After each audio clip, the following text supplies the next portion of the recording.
एक शख्स नवीद असलम नामी मेरे कमरे में दाखिल हुआ है और उसने आते ही बग़ैर कोई बात किए, बग़ैर कोई अपना ग्रीवियंस बताए, बग़ैर कोई मुझे मुखातिब किए उसने मेरे दफ्तर में घुस के तो मेरे मुंह पे थप्पड़ मारा है। और मुझे पता ही उसकी एंट्रेंस का जब चला जब उसने मेरे मुंह पे थप्पड़ ही मार दिया। और फिर उसके बाद उसने मुझे बाजू से पकड़ा है, मुझे घसीटा है और मुझे धमकियां देना शुरू कर दी कि मैं तुम्हें जान से मार दूंगा, मैं देख लेता हूं।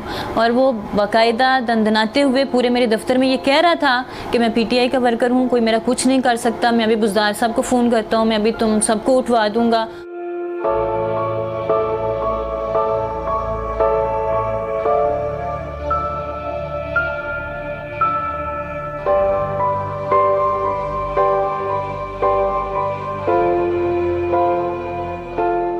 FIR तो मेरी ही मुद्दत में दर्ज हुई है, लेकिन मैं वहाँ पीटती रही, मैं रोती रही कि मुझे मारने की कोशिश की है इसने, ये मुझे जान से मारने की धमकी दी है, उसके पास असला भी था। लेकिन FIR में वो दफ़ात शामिल कर दी गई कि जो बेलेबल थी, जो माइनर दफ़ात थी। और एक दिन में सिर्फ जो है ना उसने अपनी बेल करा ली है, सिर्फ अपना पॉलिटिकल इन्फ्लुएंस उसने इस्तेमाल किया है। अभी चंद दिन पहले ये जो मोटरवे वाक़या पेश आया उसमें सारा पाकिस्तान ये कह रहा था ख़ातून क्यों, और स्पेशली CCPO साहब ये कह रहे थे कि ख़ातून क्यों रात को घर से निकली, वो क्यों किसी मर्द को लेकर नहीं गई, उसने क्यों सुनसान रास्ता इख्तियार किया।